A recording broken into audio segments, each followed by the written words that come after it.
Bonjour monsieur le développeur, nous sommes très contents de travailler avec vous. Est-ce que vous pouvez nous dire vos prétentions salariales? Oui, j'ai A. C'est ce que font beaucoup de développeurs dès lors qu'on leur demande de donner leurs tarifs ou encore leurs prétentions salariales. Salut tout le monde, j'espère que vous allez très bien. Alors, si c'est la première fois de vous retrouver sur cette chaîne, moi c'est Elvin Code, développeur et front-end freelance avec 4 ans d'expérience. Et sur cette chaîne, je te donne des tips qui vont te permettre à booster et surtout à scaler ta carrière de freelance depuis l'Afrique. Et dans cette vidéo, je vais t'apprendre comment fixer tes tarifs et surtout comment négocier. C'est tellement important lorsqu'on est développeur freelance. C'est un atout tellement précieux et j'espère qu'aujourd'hui, je vais inspirer beaucoup de personnes à suivre peut-être ce que j'ai toujours fait au quotidien. Et avant de continuer, si tu es nouveau sur cette chaîne, pense à t'abonner. Si tu es sympa, je sais que vous tous qui me regardez sur cette chaîne, vous êtes très sympa. Donc, lâchez-moi un petit pouce bleu, ça me fera super plaisir. Et donc, c'est parti. Alors, le premier conseil que je vais vous donner pour bien fixer vos tarifs, c'est d'évaluer vos compétences et votre niveau d'expertise. Comme dans tout domaine, il y a toujours les niveaux junior, il y a les niveaux middle, il y a les niveaux experts. Et dans notre très cher beau métier des développeurs, il y a toujours les développeurs juniors, les développeurs middle et les développeurs seniors. Et savoir se situer entre ces trois niveaux, c'est tellement important et ça vous permettra de très bien fixer vos prix. Parce qu'aujourd'hui, je connais des développeurs juniors qui vont donner les tarifs des seniors et même d'autres seniors qui vont donner les tarifs de développeurs juniors, ce qui n'a complètement pas de sens. Donc, dès lors que vous savez que, OK, là, je suis un développeur senior, ça sera très important pour vous. Par exemple, moi, je vais vous donner mon expérience personnelle avec des exemples qui sont concrets. Comme je vous l'ai dit, aujourd'hui, on va parler chiffres. Au tout départ, moi, j'ai commencé à travailler en entreprise et c'était avec une entreprise espagnole. Et dans cette entreprise espagnole, j'étais payé à, je crois, 5 euros par heure. Et je pense que c'était pas vraiment un très mauvais début. Et globalement, je crois que c'était très bien. Et surtout qu'on vit en Afrique, on ne paye pas beaucoup d'impôts, on ne paye pas beaucoup de taxes. Et les loyers n'est pas super cher comme les gens qui sont en Europe, encore aux États-Unis, où vous devez payer la cotisation et j'en passe. Mais dès lors qu'on vous paye 800 euros, parce que 5 euros par heure, ça vous fait globalement 800 euros par mois. Et je crois qu'en RDC, tu dépasses globalement la moyenne, ce qui est complètement assez intéressant. Et dès lors que j'avais dépassé les niveaux junior, parce qu'aujourd'hui je suis plus junior, je suis intermédiaire, je suis développeur middle, mon taux horaire a aussi augmenté. Aujourd'hui, je suis entre 10 euros à 15 euros par heure. Alors, comme je vous l'ai dit, n'essayez pas de trop fantasmer sur les chiffres. Alors, je vais pas non plus vous mettre dans une case et vous dire que non, écoutez, vous pouvez pas donner exactement le même tarif que les gens qui sont en Europe ou encore aux États-Unis donnent. Mais ce que j'essaie de vous dire, c'est que il faut redescendre un peu sur terre et essayer de voir en fait les contextes. Et je crois que ça vous permettra de très bien vous positionner et de très bien fixer vos tarifs. Alors, pour les niveaux experts ou encore les niveaux seniors, moi, j'ai pas beaucoup d'expérience, mais pour ça, j'ai essayé de me renseigner avec des développeurs seniors qui travaillent dans le secteur et qui ont fait du freelancing, qui ont travaillé avec des entreprises extérieures. C'est qui a fait toute la différence. Et l'un qui a dit que pour les développeurs mobiles, vous pouvez toucher entre 30 jusqu'à 50 ou encore vous valez plus de 50. Et ça, je trouve que c'est quand même assez intéressant parce que 30 euros par heure, franchement, vous avez quand même beaucoup d'argent. Et pour les développeurs mobiles, c'est exactement dans le même tarif, c'est-à-dire que vous pouvez toucher entre 30 euros jusqu'à 50 euros par heure.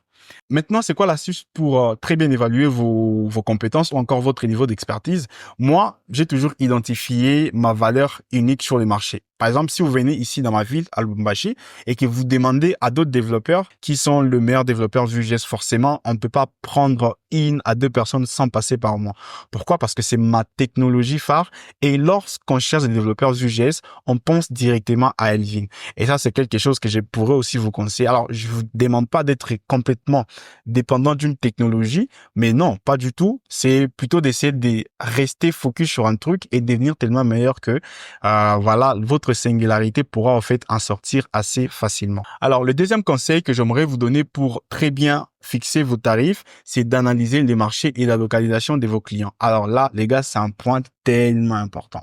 C'est un point que j'ai toujours kiffé parce que, regardez, si vous avez des clients qui sont en Europe, encore aux États-Unis, ça sera toujours différent lorsque vous allez donner des tarifs pour des clients locaux. où vous me suivez actuellement, que ce soit en Zambie, à Botswana ou encore au Cameroun, vous allez vous rendre compte que les tarifs seront toujours différents. Et l'une des stratégies que j'ai toujours utilisées, c'est de traquer et de savoir qui est mon client. Parce que si moi, je venais devant vous pour vous demander de me construire un portfolio, vous serez là à la normale, vous allez me demander un prix qui est tout à fait normal. Mais si, inversement, le président Emmanuel Macron venait vous demander un portfolio, bah les gars, je suis sûr que vous allez tomber dans les 5000 balles. Pourquoi? Parce que les gars qui est en face de vous a beaucoup d'argent. Donc c'est un peu ça, c'est la stratégie que j'ai toujours utilisée. Identifier clairement et analyser votre client. Il provient d'où? Est-ce qu'il est du Canada? Ou encore il est de la France? Il est d'où? Concrètement, quelle est la taille de son entreprise? Est-ce qu'il y a beaucoup de personnes?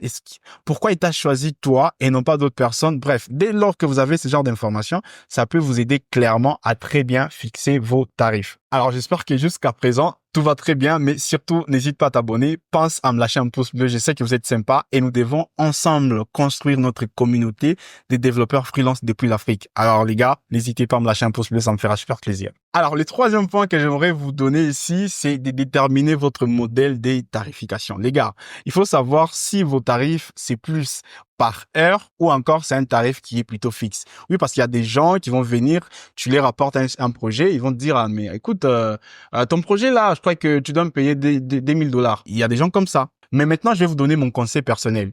Si vous vous retrouvez dans le sens où vous devez donner des tarifs de manière fixe, alors vous devez avoir beaucoup d'expertise. Parce que j'ai déjà vu des personnes qui ont donné des tarifs pensant que les projets allaient leur prendre un mois et du coup, ils ont donné un tarif qui était complètement fixe.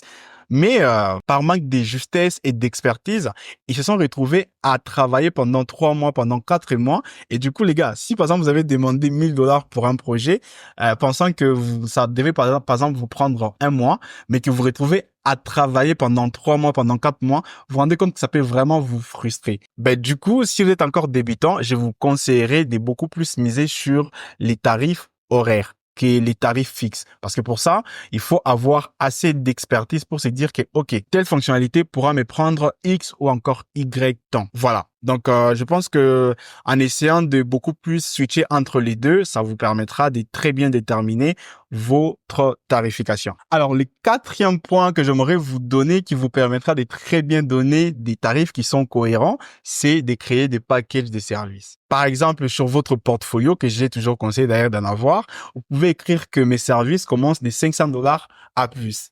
Je vous donne un exemple.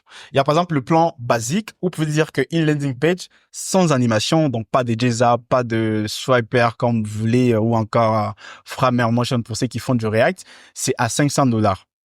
Et pour un plan standard, une landing page avec animation, JSAP et tout ça, c'est à 750 $. Et pour les premium, une landing page avec dashboard et tout ça, ça vaut 1500 $. Comme ça, dès lors que les clients vont visiter votre portfolio, ils sauront déjà se positionner en fonction de vos tarifs. Donc, faites ça. Je crois que ça peut au fait vous aider au mieux à très bien fixer vos tarifs. Alors, le cinquième point qui est sans doute l'un des plus importants, c'est d'apprendre à négocier. Comme je vous l'ai toujours dit, les gars, lorsque vous êtes développeur freelance, savoir coder, ce n'est qu'une partie de l'équation. Vous devez apprendre énormément de compétences et l'une qui est plus importante, c'est de savoir ou apprendre à négocier.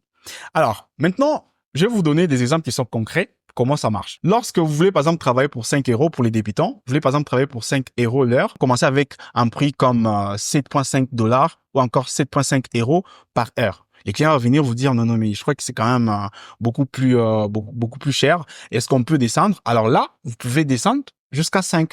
Vous voyez? Très important, non? Ok, super. Mais les gars, regardez, il y a un truc que beaucoup de développeurs n'arrivent pas à faire, c'est de justifier leur prix. Donc, vous donnez juste un prix comme ça et quand on vous demande, monsieur, pourquoi on devrait vous payer autant d'argent? Vous êtes en mode, Bref, c'est très important, les gars, de savoir justifier vos prix. Par exemple, vous pouvez souligner votre niveau d'expertise, des bénéfices pour les clients ou encore vos études des cas, c'est très important. Lorsqu'une personne vient vous voir pour une landing page, je peux lui dire que, écoute, comme c'est une landing page, c'est pour ton entreprise, c'est très important. Cette landing page te permettra de convertir les visiteurs en clients potentiels ou encore en prospects potentiels. Ça te permettra de générer beaucoup plus de leads. En plus de ça, est-ce que vous connaissez ce qu'on appelle les SEO, hein? Parce que vous, là, les clients, vous savez même pas ce que veut dire les SEO. Attendez, je vais vous dire. Regardez, les référencements sur Google, lorsqu'on tape le nom de votre entreprise, il sort quantième. Est-ce qu'il est deuxième, troisième, quatrième et j'en passe? Vous voyez à quel point vous perdez énormément d'opportunités sur Google. Aujourd'hui, Internet, c'est tellement important de savoir miser sur la présence en ligne. Donc, vous pouvez vraiment donner des arguments un peu comme ça qui peuvent justifier considérablement vos prix. Donc, très important, les gars. Alors, l'autre point, toujours dans le 5e point, c'est de rester flexible. Pour ça, je vous conseillerais de proposer un paiement par étape. Alors là, c'est un point où beaucoup de développeurs se sont retrouvés vraiment être arnaqués par certains clients mal intentionnés. Pourquoi? Parce que les gars vont venir, oh, mais tu sais, j'ai besoin de travailler avec toi. Tu es en mode, ah, ok, pas de souci, tu commences déjà à travailler sur les projets, alors que tu n'as même pas encore reçu d'acompte. Les gars, c'est très important. Lorsque vous êtes développeur freelance, vous vivez de votre propre business, c'est-à-dire que dès lors que vous commencez à travailler sur des projets, les clients doivent normalement avancer quelque chose. Sinon, les gars, je vous conseille de ne même pas ouvrir un dossier, pas de VS Code, même pas initialiser un repo GitHub.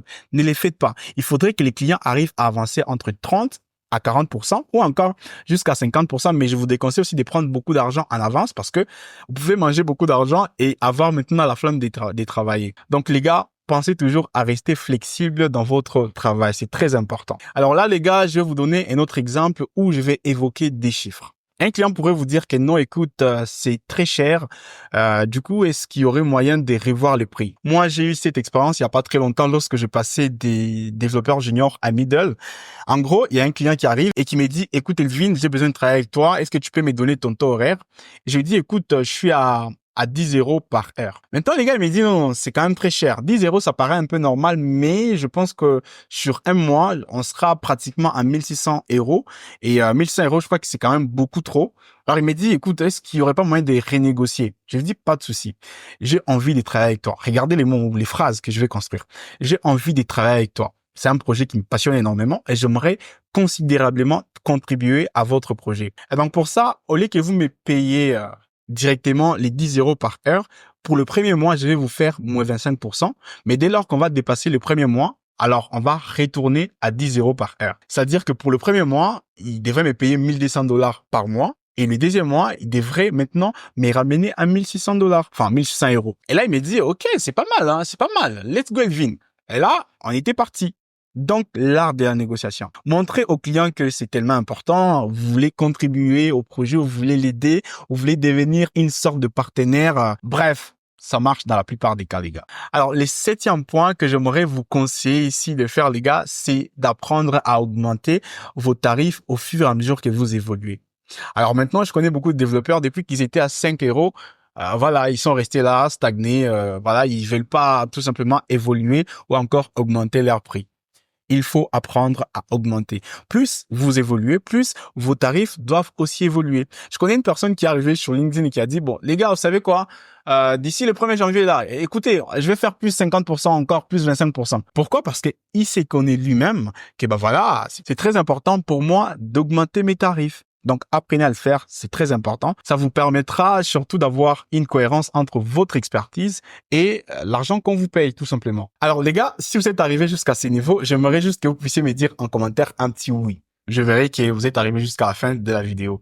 Maintenant, je vais vous donner un petit point bonus pour les développeurs freelance qui veulent très bien évoluer dans leur carrière. Vous devez apprendre à créer vos factures. Cela vous permettra énormément d'évoluer. Par exemple, moi, lorsque j'essaie de regarder mes factures de 2022, 2023 et 2024, je me rends compte qu'il y a une barre de progression qui est monumentale. Donc, les gars, apprenez à le faire. Déjà que c'est très professionnel d'envoyer une facture à votre client que de parler juste de manière orale. Apprenez à le faire, ça vous permettra de très bien vous positionner et tout simplement de rester très professionnel. Et les gars, nous sommes arrivés à la fin de cette vidéo. N'hésitez pas à vous abonner, lâchez-moi un petit pouce bleu, je sais que vous êtes très sympa. Et ensemble, essayons de développer cette chaîne parce que ça apporte de la valeur dans la vie de tous les freelances qui me suivent, qui évoluent depuis l'Afrique. Alors, on se dit à très très bientôt pour un nouvel épisode. Ciao!